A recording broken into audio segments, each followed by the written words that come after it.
First of all, good morning to all the students. In the last video of class 12 business studies, we discussed the chapter number 5, that is organizing. You know very well there are basically 5 functions of management. The number 1 is planning, number 2 organizing, number 3 staffing, number 4 directing, and number last is controlling. So in the last few videos we discussed the first function of management, that is planning, and the second function of management, that is organizing. Now we will move to the third and important function of management, that is staffing. You know very well कि अगर हमें कोई भी काम करना है organisation में या कोई भी ऑब्जेक्टिव अचीव करना है तो बिना ह्यूमन रिसोर्स के बिना वो काम पॉसिबल नहीं है। चाहे हमारा ऑर्गेनाइजेशन कितना भी कैपिटल इंटेंसिव हो जाए, कितना भी टेक्नोलॉजी इम्प्रूव हो जाए, कितना भी ज़्यादा इनोवेशन आ जाए, लेकिन विदाउट ह्यूमन रिसोर्स हम कोई भी काम नहीं कर सकते। ना प्रोडक्शन कर सकते हैं, ना गुड्स एंड सर्विसेज को सेल कर सकते हैं, ना प्रोडक्शन कर सकते हैं, ना रॉ मटेरियल्स को परचेस कर सकते हैं।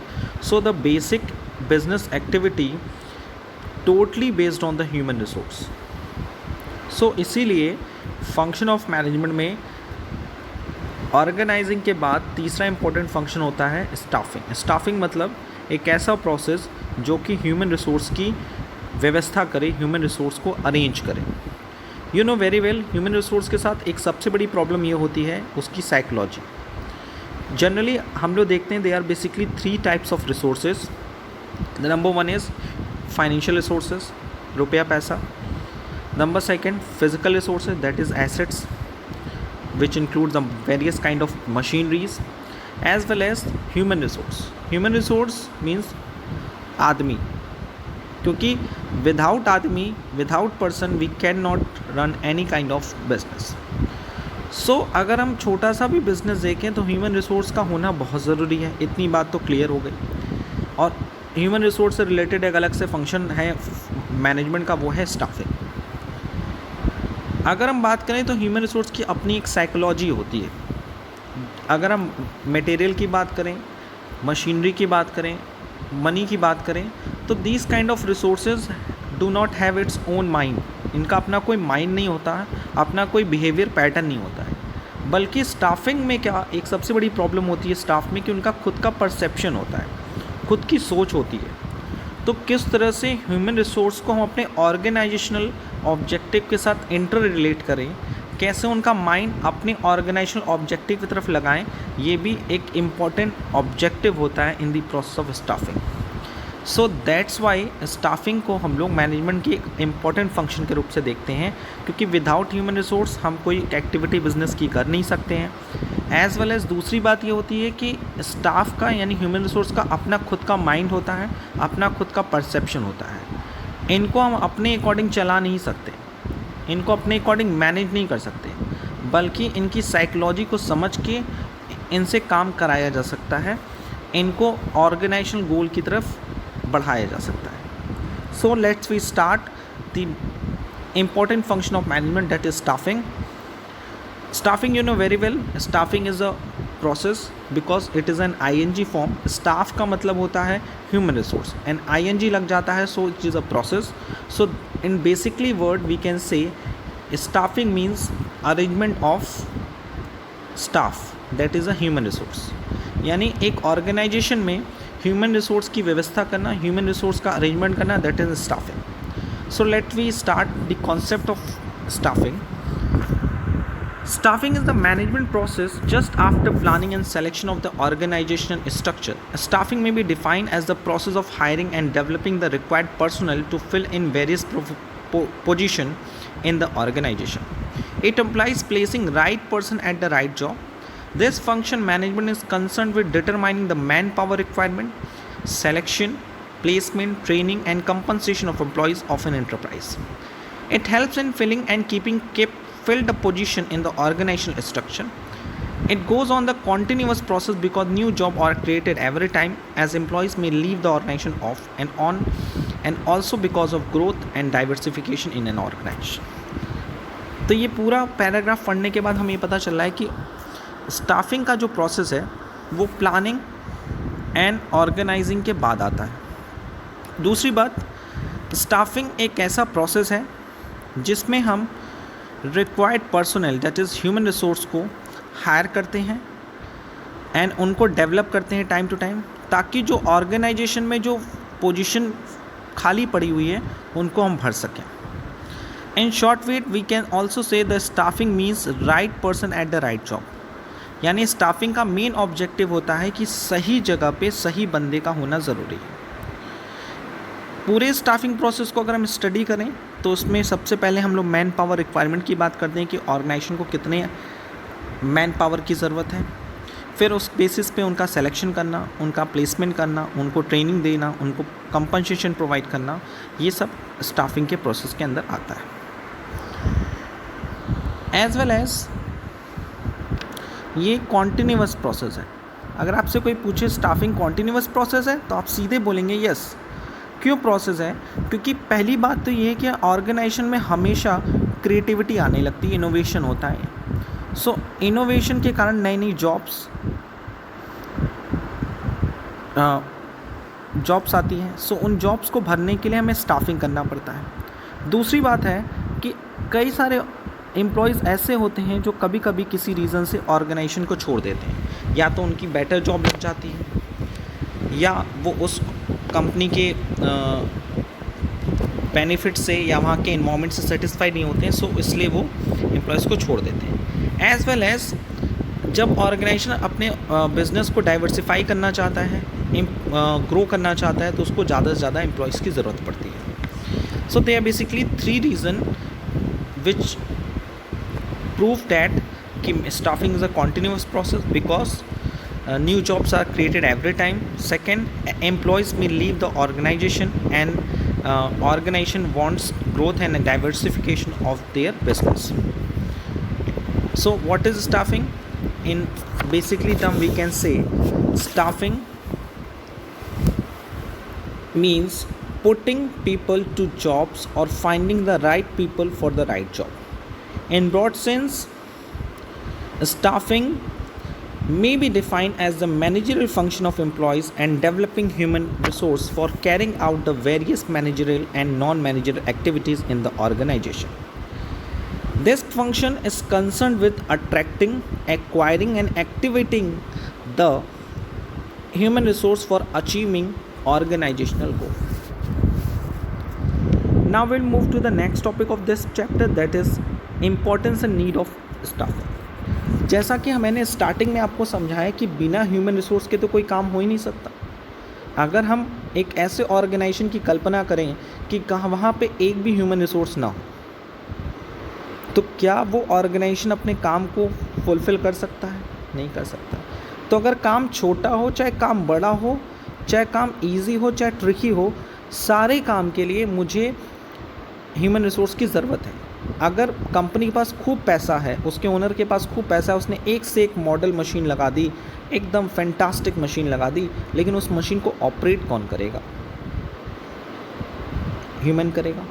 इस ह्यूमन को हम अपने ऑर्गेनाइजेशन में लाएंगे कैसे? सर, स्टाफिंग से। हमने ये भी जानते हैं कि कंप्यूटर जो है उसका दिमाग जो है वो ह्यूमन बींग से भी ज़्यादा तेज होता है। तो क्या विदाउट ह्यूमन बींग कंप्यूटर पूरे बिजनेस को ऑपरेट कर सकता है? नहीं। कंप्यूटर को चलाता कौन है? Human being. So for the organisation human resource is most important elements, क्योंकि वही क्या करता है, बाकी सारे रिसोर्सेज को यूज़ करता है। ये बात याद रखिएगा। इसीलिए स्टाफिंग को एक अलग से फंक्शन बनाया गया है। ऑर्गेनाइजिंग का मतलब ये होता है कि रिसोर्सेज को ऑर्गेनाइज करना और ऑर्गेनाइजेशनल स्ट्रक्चर क्रिएट करना, एक अच्छा सुटेबल ऑर्गेनाइजेशन क्रिएट करना, यानी financial resources and physical resources के बीच कोऑर्डिनेशन इस्टेब्लिश करना। लेकिन हमारे ऑर्गेनाइजेशन का फिजिकल रिसोर्स और फाइनेंशियल रिसोर्स यूज़ कौन करता है? कॉज उसका रैशनली यूज़ करता है, वो होता है staff. So now we will discuss the importance and need of this staffing. The first heading is obtaining competent personnel. It ensures the availability of most suitable and capable person for various job. यानी with the help of staffing हमें सही job के लिए सही capable person मिल पाते हैं। Number second, higher performance. By placing the right person at the right job it ensure better performance. Yes, अगर हम सही जगह पे सही व्यक्ति को काम देंगे तो जाहिर सी बात है उसकी परफॉर्मेंस इंक्रीज होगी। Next one, continuous survival and growth. It ensure the continuous survival and growth of the enterprise through the successive planning for building managers. Next one, optimum utilization of human resource. It helps in avoiding overmanning and underutilization of manpower and higher labor cost. It also helps in preventing the disruption of work by indicating in advance about likely shortage of employees. यानी with the help of staffing process हम optimum human resource को available कराते हैं। हमारे organisation में अगर 10 work हैं, 10 काम है, 10 जॉब है, तो उसके लिए 10 बंदे होने ज़रूरी हैं। तो स्टाफिंग प्रोसेस से हम सबसे पहले ये पता करते हैं कि हमारे ऑर्गेनाइजेशन में कितने एम्प्लॉयज़ की ज़रूरत है, estimating the manpower, and thereafter उसके अकॉर्डिंग ही हम अपने बिजनेस में स्टाफिंग करते हैं। अगर स्टाफिंग प्रोसेस नहीं होता तो हम ये पहले नहीं डिसाइड कर पाते कि हमारे बिज़नेस में कितने एम्प्लॉयज़ की ज़रूरत है। सो हमेशा जो हमारा वर्कलोड होता है एम्प्लॉयज़ पे वो ज़्यादा होता और ह्यूमन रिसोर्स की शॉर्टेज रहती है। Helps in achieving organisational goal. You know very well, with the help of human resource management we always try to achieve the organisational goal because of with the help of staffing process job satisfaction, the level of job satisfaction is higher in the organization। यानी जब हमारे business में एक अच्छा human resource management होता है तो employees हमेशा अपनी जॉब को लेकर सेटिस्फाइड होते हैं। यानी उन्हें रेगुलर रेम्यूनरेशन अच्छा मिल रहा है, फेयर मिल रहा है, उन्हें अदर परक्यूजन अलाउंसेस मिल रहा है टाइम टू टाइम। सो वो अपने काम को लेके खुश रहते हैं, और जब वो अपने काम को लेके खुश रहते हैं तो देयर आफ्टर उनका जो ऑब्जेक्टिव वो कंप्लीट हो रहा है। So they will talking about they will be the focus on the organization. अगर हम बात करें कि स्टाफिंग जो है वो एक इम्पॉर्टेंट फंक्शन है, you know very well, but आपको ये पता है कि जैसे जैसे ऑर्गेनाइजेशन का साइज़ बड़ा होता जाता है, जैसे जैसे टेक्नोलॉजी बढ़ती जा रही है, जैसे जैसे ह्यूमन बींग्स की बिहेवियर कॉम्प्लिकेटेड हो जा रहे हैं, सो स्टाफिंग फंक्शन का इंपॉर्टेंस बहुत ज़्यादा है। ये जो नोट में दिखा है बहुत इंपॉर्टेंट लाइन लिखी हुई है कि the staffing function has great importance these days because of rapid advancement of technology, increasing size of organization and complicated behavior of human beings। हमारे देश में स्टाफिंग फंक्शन का होना मैनेजमेंट में इसलिए बहुत ज़रूरी हो गया है क्योंकि टेक्नोलॉजी बहुत तेज़ी से बदल रही है, बहुत तेज़ी से टेक्नोलॉजी अपग्रेड हो रही है, तो हमें हमेशा इनोवेट होना ज़रूरी है। तो क्या मशीनरी खुद को इनोवेट कर सकती है?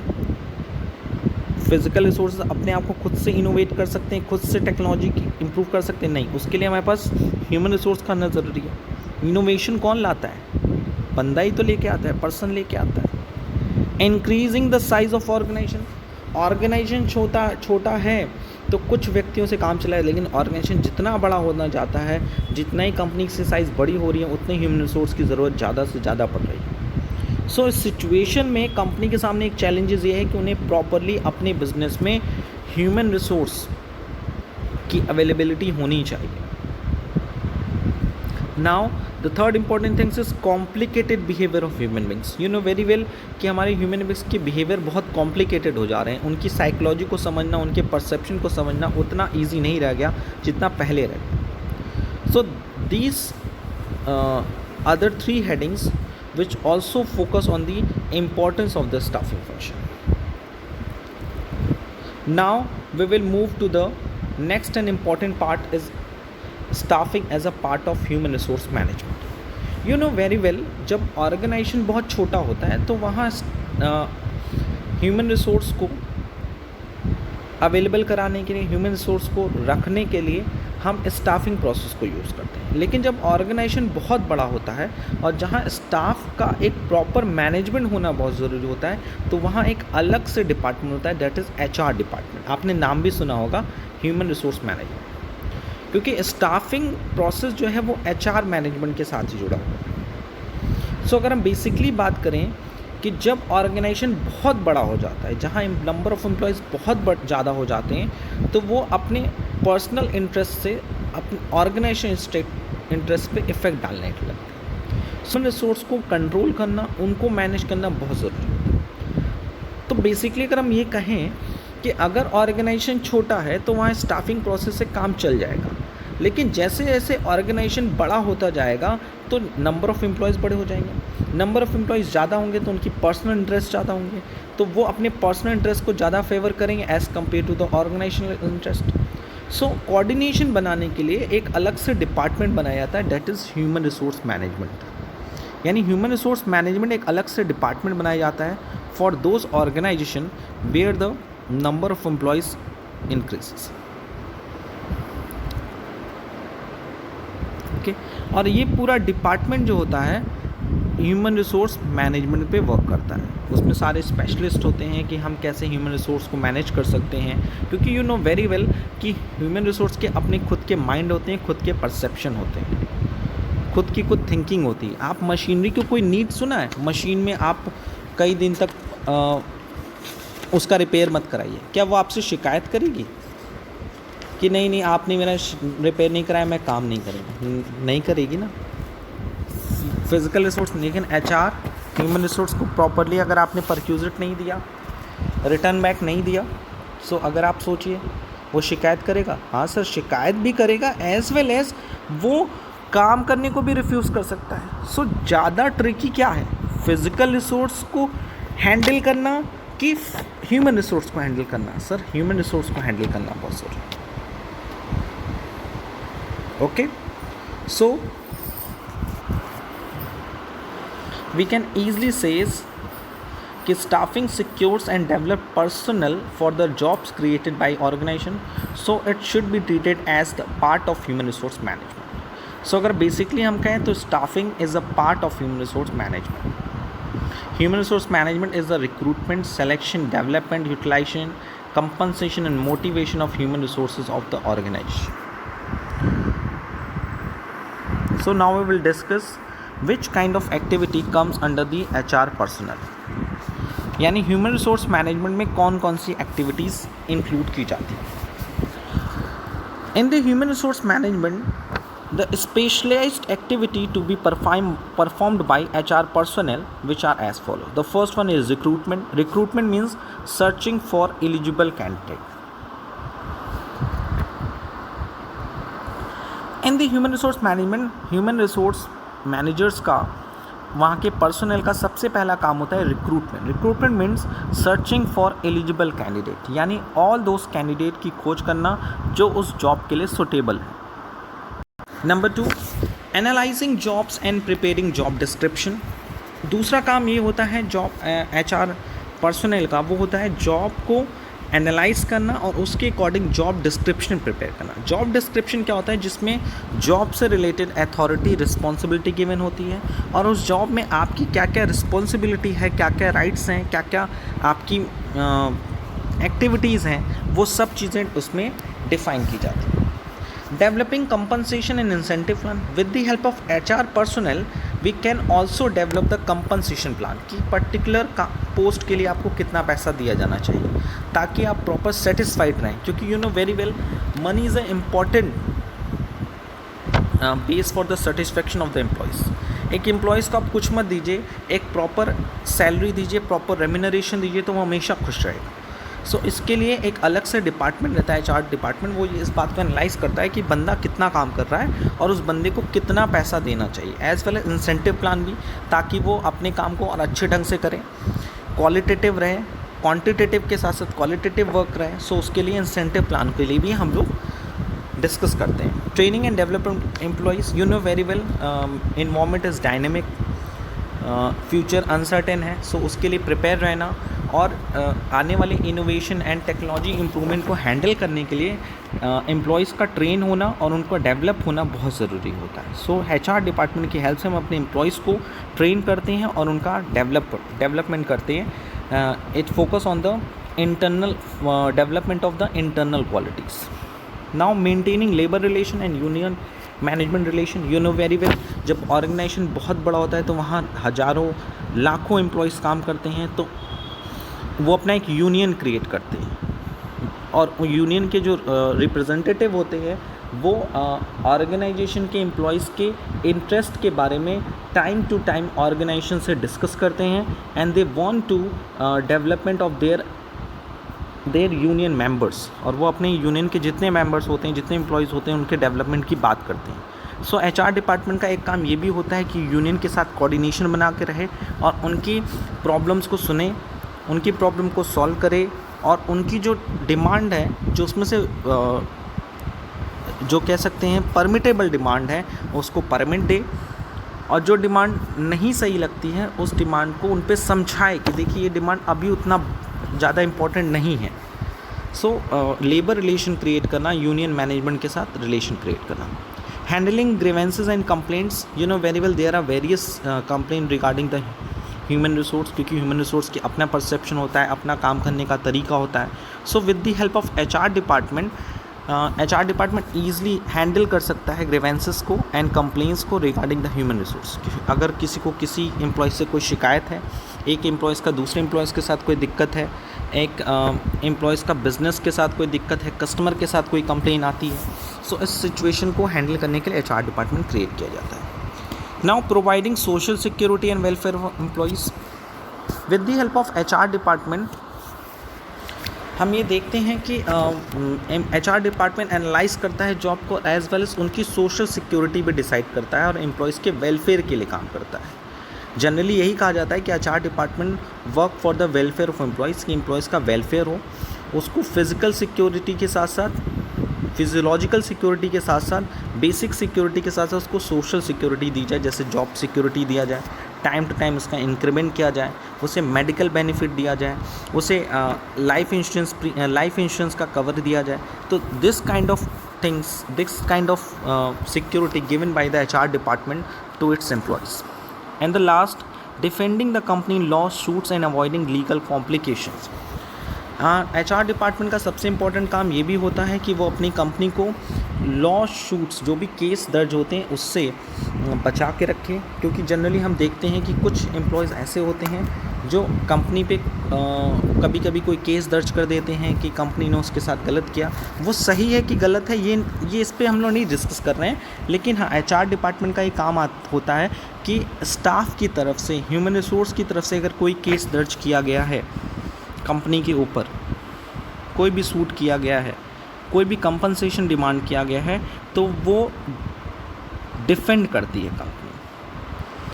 एचआर डिपार्टमेंट भी कोर्ट में जाकर अपने आप को डिफेंड करता है। सो अगर हम लोग बात करें तो स्टाफिंग का काम सिर्फ और सिर्फ, मैं अगर बात करूँ तो एक लिमिटेड एरिया में वर्क करता है, लेकिन जब ऑर्गेनाइजेशन बहुत बड़ा हो जाता है, जहाँ नंबर ऑफ़ एम्प्लॉयज़ इतने ज़्यादा हो जाते हैं कि उनको सिर्फ एक फंक्शन से हैंडल करना पॉसिबल नहीं हो पाता, तो उसके लिए एक अलग से डिपार्टमेंट क्रिएट करते हैं, एचआर डिपार्टमेंट। सो एचआर डिपार्टमेंट का जो वर्क एरिया होता है वो काफ़ी बड़ा होता है as compare to the staffing function.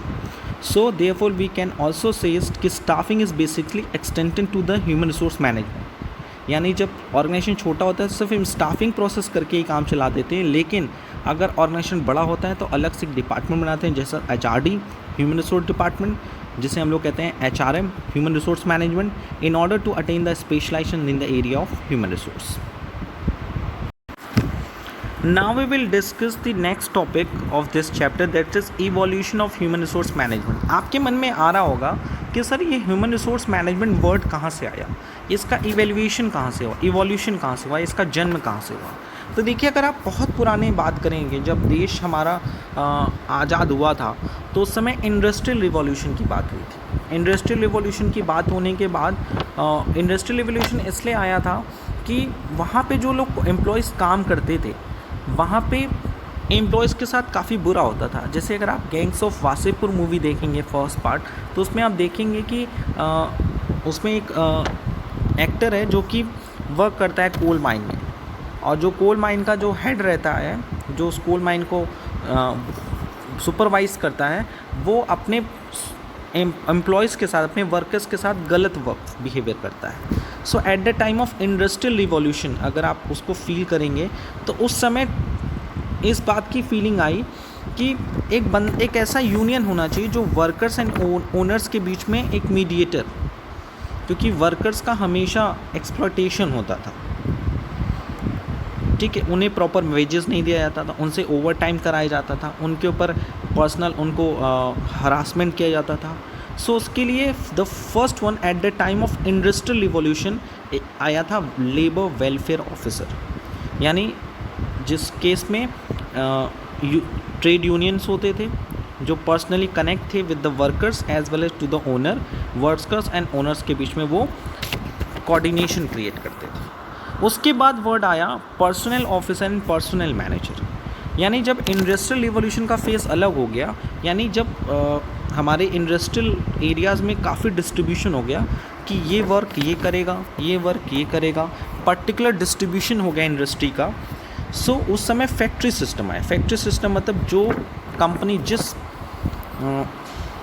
Work में इन्वॉल्व होती थी वो उसकी फैक्ट्री इस्टेब्लिश करती थी और वहाँ पे वर्कर्स काम करते थे। सो कई सारे हज़ारों वर्कर्स जो होते थे एक छत के नीचे काम करते थे, तो वहाँ स्टाफ को रखना, स्टाफ को मैनेज करना काफ़ी मुश्किल होता था। लेबर वेलफेयर ऑफिसर में यही होता था कि वहाँ पे डिवाइड नहीं था, फैक्ट्री डिस्ट्रीब्यूशन फैक्ट्री सिस्टम नहीं था, वहाँ पे लेबर्स के लिए एक अलग से डिपार्टमेंट क्रिएट किया था गवर्नमेंट की तरफ से, that is labour welfare officer. लेकिन जब काम बटा तो काम कुछ पब्लिक कंपनीज़ को मिला, कुछ प्राइवेट कंपनीज़ को मिला।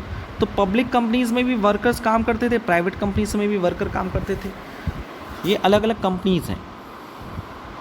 तो फैक्ट्री सिस्टम में अलग अलग personal officer and personal manager hire किए गए जो वहाँ के 1000 एम्प्लॉयज़ को मैनेज करते थे। और उसके बाद डेवलप आया the new concept which are related to the human resource management. देखिए अब ट्रेड यूनियन बहुत पुराना हो चुका है, personnel manager and personnel officer भी बहुत पुराना हो चुका है। अब एक नया कॉन्सेप्ट है human resource manager.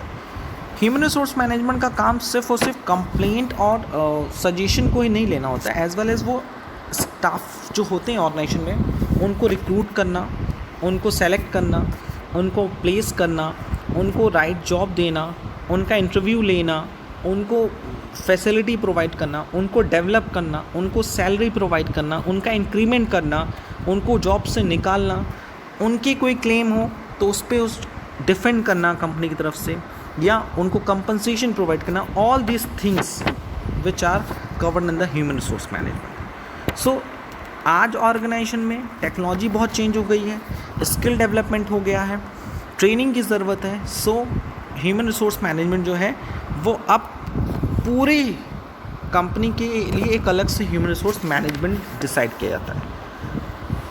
So human resource management includes many specialised activity and duties which the human resource personnel must perform. HRM is much broader concept and staffing is an inherent part of it. So अगर हम लोग बात करें तो there are basically 3 phases of development of HRM. The first one is labor welfare stage. At this stage, trade union establish. On the account of this, the need for a person is filled who can act as a mediator between the employers and employees. For this, labor welfare officer was appointed whose role was limited to provide least welfare facility to the employees. But in case personnel officer stage, with the expansion of the business, factory system comes into existence. Many people start getting employment under one roof at a one place. Consequently, the need for a person is felt where job is make employees available for a company. With this approach, earlier personal officer and later on personal manager, पहले personal officer नाम था, फिर personal manager were appointed to recruit, select and place the employees as per the need and requirements of the business. The third one, human resource management stage. With the further expansion of business and simultaneously to the technology was developing at very fast pace, the need was felt for the training and development of employees. So human resource management was now considered to be an important part of the organization and was felt that it can be further developed. So at the last, we can easily say the first step is labor welfare officer. जब organisation बहुत छोटे scale में काम करता था तो सिर्फ labour को ज़रूरत थी कि लेबर और ओनर के बीच में एक मीडिएटर हो, और मीडिएटर कौन होता था? लेबर वेलफेयर ऑफिसर होता था। जब ऑर्गेनाइजेशन थोड़ा बड़ा हुआ तो वहाँ पे कई हज़ार एम्प्लॉयज़ एक छत के नीचे काम करते थे। तो उनका ये अप्रोच था, दोनों के बीच में, लेबर और ओनर के बीच में एक बंदा हो, जिसे मीडिएटर कह रहे हैं, एक बंदा होना चाहिए। वो होता था पर्सनल ऑफिसर, फिर वो पर्सनल मैनेजर का नाम आया। इसका काम लेबर एंड ओनर के बीच में कोऑर्डिनेशन लाने के साथ साथ लेबर्स को रिक्रूट करना, सेलेक्ट करना एंड प्लेस करना, ये 3 काम होता था। जब अब एडवांस टेक्नोलॉजी आई, अब कंपनी को अपने बड़ी बड़ी कंपनीज़ को बड़े लेवल पे ह्यूमन रिसोर्स को मैनेज करने की बात आई, तो वहाँ ओनर्स और ओनर्स एंड एम्प्लॉयज़ के बीच में मैनेज करने के लिए एक डिपार्टमेंट क्रिएट किया गया। इस डिपार्टमेंट का काम सिर्फ दोनों के बीच में कोऑर्डिनेशन लाना ही नहीं है, बल्कि उनको सेलेक्ट करना, रिक्रूट करना, प्लेस करना, एज वेल एज एम्प्लॉयज़ को ट्रेन करना, ये ज़्यादा इम्पॉर्टेंट है। क्योंकि पहले ऊपर दोनों कॉन्सेप्ट में स्टाफ की डेवलपमेंट की बात नहीं होती थी, ट्रेनिंग की बात नहीं होती, सिर्फ कोऑर्डिनेशन की बात होती थी। जबकि लेबर वेलफेयर स्टेज में सिर्फ मीडिएटर होता था। पर्सनल मैनेजर एंड ऑफिसर के केसेस में कोऑर्डिनेशन के साथ साथ जॉब पे रखना हो, प्लेस करना हो, सेलेक्ट करना हो, इन सब पे बात है। अब ह्यूमन रिसोर्स मैनेजमेंट इतना ब्रॉड टर्म हो गया कि उसने सिर्फ हम स्टाफ को सेलेक्ट, रिक्रूट एंड प्लेस ही नहीं करेंगे, एज वेल एज उनको डेवलप भी करेंगे, क्योंकि टेक्नोलॉजी बहुत तेज़ी से क्या हो रही है, बदल रही है। सो आई होप कि आज हम लोगों ने जितने भी टॉपिक स्टडी किए, today we will discuss the basic concept of staffing, importance and need of staffing and staffing as a part of HRM। So I hope आपको आज जो भी समझाने की कोशिश की गई होगी वो आपको समझ में आया होगा। If you have any kind of doubt relating to this topic, so please ask me in the WhatsApp group. आज के लिए इतना ही। Thank you. Thanks a lot.